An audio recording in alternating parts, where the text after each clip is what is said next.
हरि ओम श्री गणेशाय नमः। श्री परमात्मने नमः। अनिशमतविघूर्णं स्वर्णवर्णं सुकर्णं शुणिमणिवरपाख्यं भीष्मभीष्टं दधानं धनुजमनुज देवे सेवनी अर्घ्यजगतं सततकमलमध्ये श्रीनमेति गणेशं। विदग्ध श्रोता मंडली आमे पूर्व शुणिथिले श्रीमद् भगवद गीता प्रथम अध्यायर षष्ठ श्लोक पर्यंत व्याख्या। एबे आसंतु आमे वर्तमान पर्याय शुणिबा श्रीमद् भगवद गीता प्रथम अध्यायर सप्तम नंबर श्लोकर संपूर्ण व्याख्या सह। हरि ओम कृष्णाय वासुदेवाय देवकी नंदनाय च नंदगोपकुमाराय श्रीकृष्णाय नमो नमः। तेबे सप्तम श्लोकर आमे आरंभ करिवा। अस्माकं तो विशिष्टाजे तानि बोध द्विजोत्तम नायका मम सन्न्यश्च संज्ञार्थं तान् ब्रवीमिते। द्विजोत्तम कहते हे द्विज, अस्माकं कहते आम पक्षे, तो कहते मध्य, जे कहते ज्यों, विशिष्टा कहते मुख्य माने अछंती एवं तान कहते सेमानकर आड़कू, निबोध कहते ध्यान दियंतु, ते कहते आपण को संज्ञार्थम स्मरण करदेवा पाई मम मोर सन्न्यस्य नायका सेना नायक माने अछंती, तान सेमानक संबंध रे ब्रवीमि मु कहूची। हे द्विजोत्तम, आम पक्षरे मध्य जो मुख्य योद्धा माने अछंती सेमानक आड़को ध्यान दियंतु, आपण को स्मरण कराई देबा उद्देश्य मु मो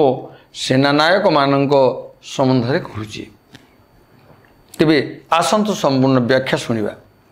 अस्माकं तु विशिष्टाजे तानि बोध द्विजोत्तम।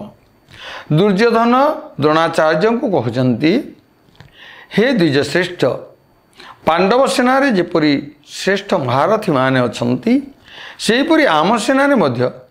सेमानक ठारू किछि कम विशेषत्व थिबा महारथी नाहंती, बरम सेमानक सेनार महारथी मानक अपेक्षा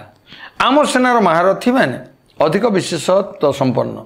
सेमानक मध्य आपण जानि रखंतु। तृतीय श्लोक रे पश्य ओ एठारे निबोध क्रिया प्रयोग करिवा तात्पर्य होछि आपणक सेना सम्मुख रे छिड़ा होइतिबारु सेमानकु देखिबा पई दुर्योधन पश्य अर्थात देखंतु क्रिया प्रयोग करिसंती, मात्र निज सेना सम्मुख रे नथिबारु अर्थात द्रोणाचार्यक पछपटे थिबारु सेमानकु देखिबा पई न कहि ध्यान देवा पाई दुर्योधन अर्थात निबोध अर्थात कहबार तात्पर्य ध्यान दियंतु, निबोध क्रिया प्रयोग करिसंती। आसंतु देखिबा। नायका मम सन्न्यस्य संज्ञार्थम तान ब्रवीमिते। मो सेनारे मध्य जो सबु विशिष्ट सेनापति सेना नायक और महारथी अछंती, केवल सेमानंक तथा सेमानंकर कथा स्मरण कराइबा पाई ओ आपणकर दृष्टि आकर्षित करिबा पाई मो सेमानंकर नाम कहूची। संज्ञार्थम पदर तात्पर्य अर्थ है आमर बहुत सेना नायक अछंती, सेमानंकर नाम मु केते बा कहबी, केवल सेमानंकर सूचना देउची, कारण आपण तो प्राय सबू समस्त को जानी छंती। एही श्लोकरु दुर्योधनकर एपरि भाव प्रतीत हेउची जे आमर सेना मध्य कौनसी प्रकार दुर्बल नहंती, तथापि राजनीति दृष्टि शत्रुपक्ष जेते दुर्बल एवं निज पक्ष जेते सबल होइथिले भी शत्रुपक्ष को दुर्बल मन करिबा सर्वथा अनुचित एवं निज ठारे उपेक्षा उदासीनता आदि भाव को मध्य स्थान न देवा उचित एणु सावधान होगापाई मुझे सेना विषय कहली एवं बर्तमान आम सेना विषय कहूँ। द्वितीय भावटी है पांडवों सेना को देखी दुर्योधन उपरे बहुत प्रभाव पड़ा एवं तांको मनरे किछि भय भी जात है। आज्ञा जदि देखिबा प्रकृत रे सेना गोटे सेना अपरपक्ष सेना को आक्रमण कला बेले से जेते दुर्बल होता ना कहीं सी भी मध्य जड़े सेना सी भी युद्ध करने प्रस्तुत से भी युद्ध क्षेत्र में उपस्थित एवं युद्ध क्षेत्र में जिते सी आसी से युद्ध करिकी ही जीवे हे तो से जयलाभ कर पराजय हो पारती सेटा भिन्न कथा किंतु युद्ध करेंगे तांकर कर्तव्य से कर्तव्य परायण तेणु कर्तव्य करेंगे बाध्य ये कथा भावी जितेबले देखिले जे दुर्योधन उपर बहुत प्रभाव पड़ा द्वारा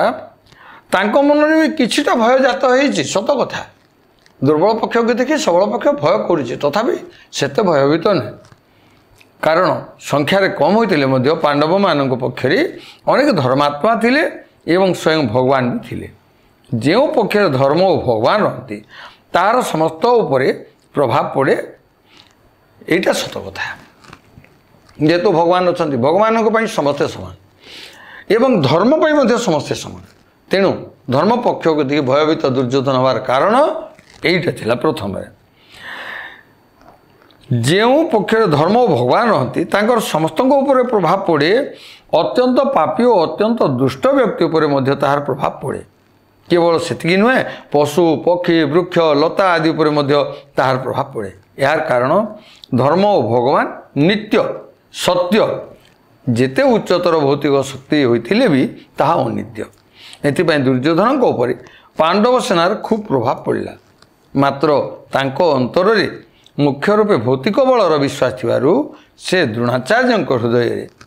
विश्वास जन्माइबा कहउछन्ति जे आम पक्षरे जेते विशेषत्व अच्छी पांडवों सेना सेते नाही एणु आमे सेमानक उपरे सहजरे विजयी हो पारिबा यही कथा चिंता करथिले कौरव माने पांडव मानक उपरे एमानकर विश्वास थिला जे माने 5 जण मात्र आमर 100 जण तथापि आमे पराजय न ही आम विजय लाभ करवा ये आशा करथिले किंतु केवल दुर्योधन जानिथिले जेहेतु विपक्ष रे भगवान स्वयं श्रीकृष्ण अछंती एवं धर्मराज युधिष्ठिर मध्य अछंती एवं धर्म ताहाको सहाय्य करुछि एणु आमे पराजित हेबा ए कथा मध्य निश्चित थिले। तेबे हे विदग्ध श्रोता मंडली आपण माने श्रीमद् भगवद गीतार प्रथम अध्यायर सप्तम श्लोकर ए व्याख्या देखिबा संगे संगे यही व्याख्यार वर्णना शुणा ये व्याख्याटा को संपूर्ण भाव अवगत होगा यहाँ आपण मानकर दायित्व जदि आपण बुझे यहाँ भाई विवादर गोटे मीमांसा यही मीमांसा आपण जदि उपनीत हेबे सभा शेष परिवार परिवार भितर निज निज भितर भाई भाई भितर बंधु बंधु भितर समस्त भितर सुसंपर्क स्थापन करी आपण उत्तम रूप से चली पारे। तेबे आसंतु आमे वर्तमान यही पर्याय को ये विश्राम दवा एवं परवर्ती पर्यंत परवर्ती पर्यायर से श्लोक अर्थात प्रथम अध्यायर 8म श्लोकर व्याख्या शुणा पर्यंत आमे विरति नवा रहुची परवर्ती पर्याय पर्यंत। जय जगन्नाथ हरि ओम तत्सत।